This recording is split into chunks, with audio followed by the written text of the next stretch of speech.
У меня слишком много есть, что сказать об этом моде. Я даже не знаю, как будет правильно начать. Так что предлагаю вам двигаться постепенно от сюжета к звуковому сопровождению. Приятного просмотра. Ох, ну и наломал же тут дров автор. Но давайте по порядку. Должен заметить, для мода, где все-таки можно соблюдать не канон, сюжет довольно неплох. Сам сюжет повествует о событиях от лица Эбби, предшествующую сюжету оригинального Portal 1, то есть до того, как GLaDOS запустили. Тогда сразу вопрос, кто за нами наблюдает?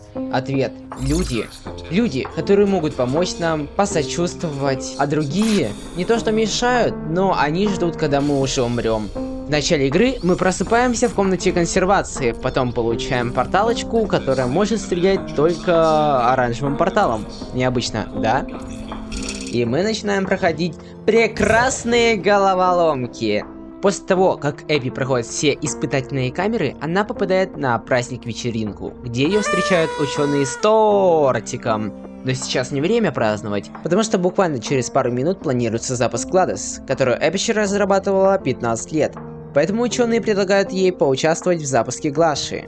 Как типичные русские работники, ученые забили хуй и поторопились завершить свою работу, чтобы потом выпить бутылочку Балтики, смотря футбольщик. Поэтому они запустили GLaDOS без модуля моральных принципов. Без модуля морали, который, как я вам напоминаю, смягчает интеллект искусственного интеллекта, который контролирует всю лабораторию, полностью, сразу все. Вот и горите за свою ошибку. А почему они решили запустить Глашу без морального модуля? Потому что тот был еще не завершен. Не, реально типичные русские работники. Сразу же после запуска GLaDOS принимает решение истребить все живое. Поэтому она убила людей Ой, нет, она убила их гравитационным лазером. Чего, бля? Но Эбби удается выжить благодаря Майку. В конце концов, Эбби вспоминает и находит портальное устройство, но то может создавать только один портал. Хотя довольно скоро ей удается найти двойное портальное устройство и подключить к GLaDOS незаконченный модуль моральных принципов. После чего GLaDOS знатно охуела от нашей наглости, поэтому она решила впечатать нас в стенку. И мы на последнем издыхании смотрим на GLaDOS и замечаем, как другая девушка, ученый, прикрываясь маской, вытаскивает нас на поверхность. Казалось бы, хороший сюжет. Мне даже он нравится, но есть пару моментов. Первое. Смысл проходить тестовые камеры. Но вот ради чего? Что ученые проверяли? Долгожительность человека, если попытаться его убить? Второе. Почему грёбаные тестовые камеры смертельные? Я напоминаю, что до GLaDOS тестовые испытания были безопасные. Какой вообще смысл ученым убивать? Как их еще не закрыли и не засудили? Номер 3. В моде встречается Жишимен. Вопрос. Что он вообще там делает? Да и в чем смысл и посыл автора? Четвертое. GLaDOS в оригинале убила всех смертельным нейротоксином, о чем она сама нам сказала в первом портале. Какие могут быть гравитационные лазеры? И тем более манхэки комбайнов. Пятое. Какие, к черту, нереально мощные гравитационные лазеры? Да, они были в Ориге, но они, могли еле модуль держать. Как они могли человека по комнате швырять как мячик? А если даже могли, искусственному интеллекту поставили такое мощное орудие? Шестое. Как этот ученый вытащил нас на улицу? И где он сам в этом моменте? Почему другие не сбежали? Итог. Если расценивать мод как не канон нашей оригинальной вселенной Half-Life, то все эти недочеты закрываются. Но если смотреть со стороны каноничной вселенной, то сюжет очень сильно хромает. Тем не менее, он мне в свое время понравился, поэтому сюжету я ставлю 10 из 17. Для мода он реально таки неплох. Как же ощущается этот мод? Головоломки. Правда, что он настолько сложный? Ну, давайте пойдем по порядку. Многие, наверное, слышали жалобы игроков на головоломки, мол, все зависит только от реакции, думать головой вообще не нужно. Знаете что? Я с этим полностью согласен. Действительно, очень много и даже, наверное, большинство головоломок зависит чисто на скорости реакции.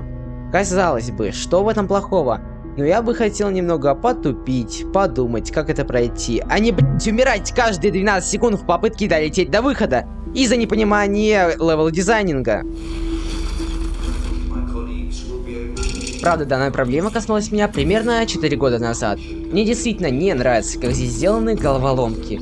Ну а что насчет сложности? Ведь, наверное, все слышали, что этот мод очень сложный.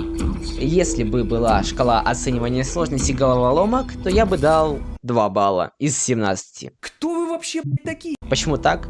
Да потому что я спидранил первый портал. И почти любой мод на первый портал я прохожу без проблем. Так что давайте спросим у других, каким сложность этого мода. Good day, сэр. Я надеюсь, вы играли в такой прекрасный мод, как Portal Прелюдия. Ой, блин, Прелюд.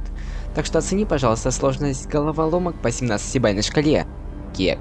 Ну, где-то 298 из 17. Чё, настолько сложно? Третья камера уже непроходима, так что, да.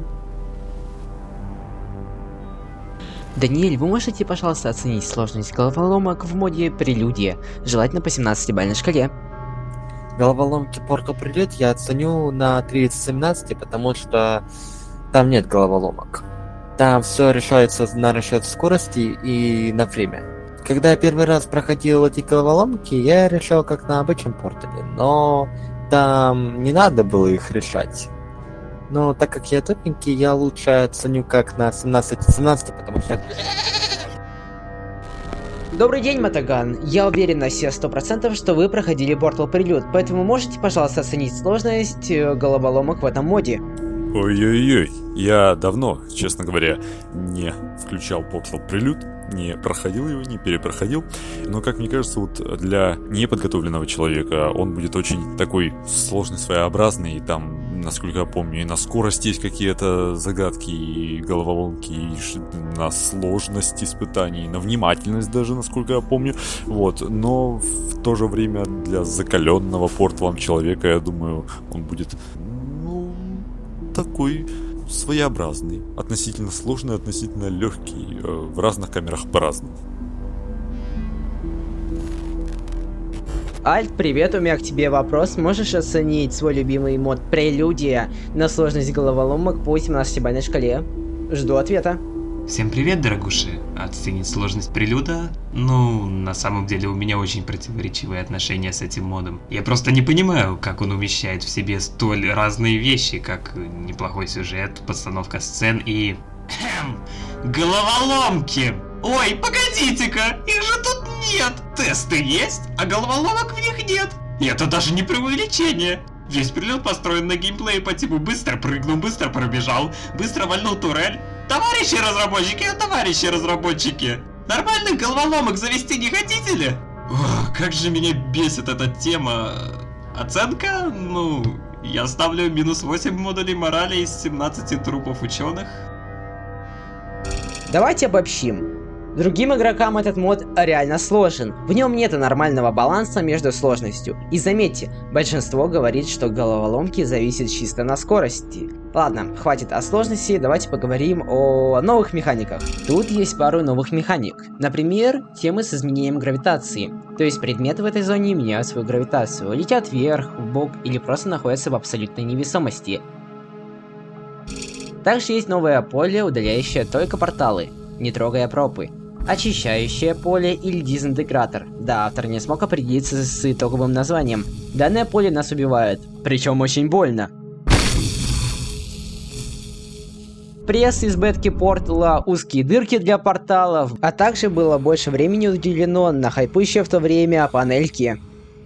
Также не могу не заметить измененную технику боя с Гладес. Нотки эпика все-таки в ней присутствуют. А что по голосу персонажей? У людей ощущается, что голос записан с помощью синтезатора голоса. Ну а Гладес все еще лучше, чем русская версия Гладес. Оценка геймплея 6 из 10.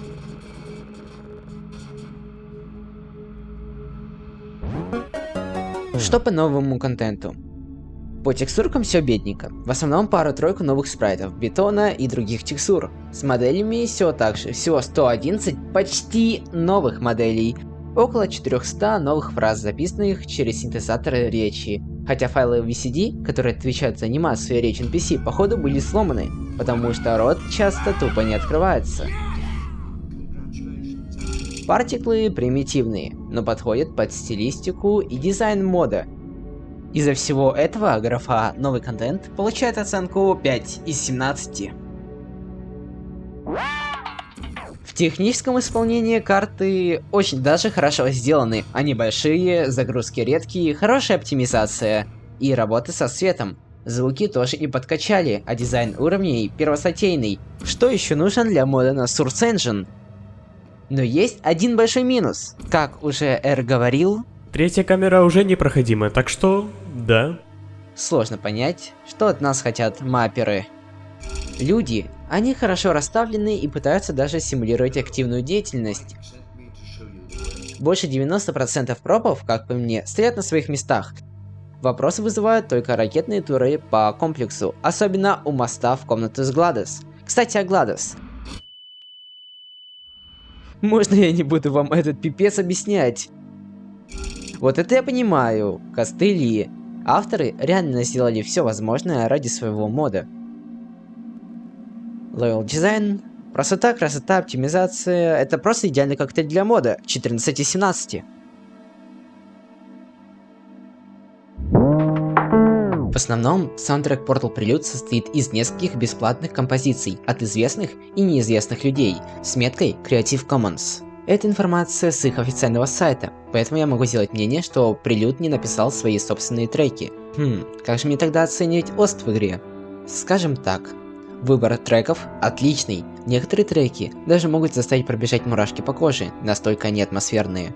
Я думаю, вы и сами слышали их, но если нет, то послушайте.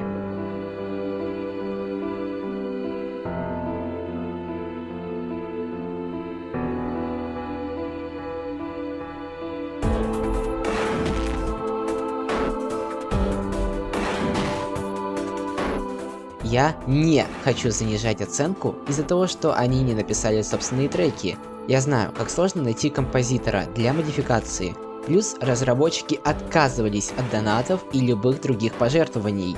Они делали мод не ради денег, поэтому у них может и не было физической или финансовой возможности для создания собственного оста. Поэтому ост получает 15 из 17.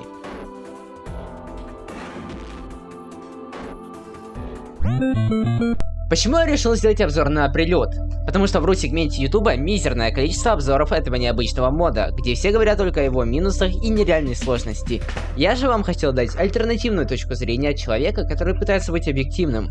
Конечно, мне сложно оценить мод по достоинству, из-за того, что головоломки для меня просты и представляют задачу пройти как можно проще и быстрее их. Тем не менее, это единственный серьезный минус данной модификации. Да, это мод на Portal, но это не значит, что этот мод должен быть идентичен канону. Это модификация. К сожалению, многие люди забывают, что такое пользовательский мод и хотят видеть в фанатских картах и модификациях каноничные головоломки. Из-за этого мало действительно крутых, необычных и своеобразных карт. Как абстрактные карты. Некоторые из них очень крутые, но людям они не нравятся из-за отсутствия головоломок, в итоге из-за чего автор перестает их делать. Workshop и ModDB сейчас заполнен однообразием. Комьюнити необходим свежий глоток воздуха. Но моды с чем-то новым сложно найти, а карты еще сложнее. Что касаемо Прелюда, если первый портал показался вам простым, то попробуйте пройти Прелюд. Головоломки, конечно, заточены под скорость, но тем не менее, есть карты, где необходимо подумать, а где-то использовать одновременно и реакцию, и мозг. Если вы фанат каноничных головоломок, то вам вряд ли понравится данная модификация, а всем остальным, даже те, кто уже играл в Прелюд, я советую перепройти этот мод. Смотря не только на его сложность и малое количество реально полноценных головоломок, но и на другие плюсы данной модификации, а после чего отпишите свое впечатление о моде в комментариях. Прелюд стал первой самой популярной и глобальной модификацией в Portal Community. Он заслуживает вашего внимания. Заметьте, не симпатии, не антипатии, а просто внимания. Мне понравился прилюд. А с вами был ваш Лаваш. Подписывайтесь, ставьте лайки и до новых встреч!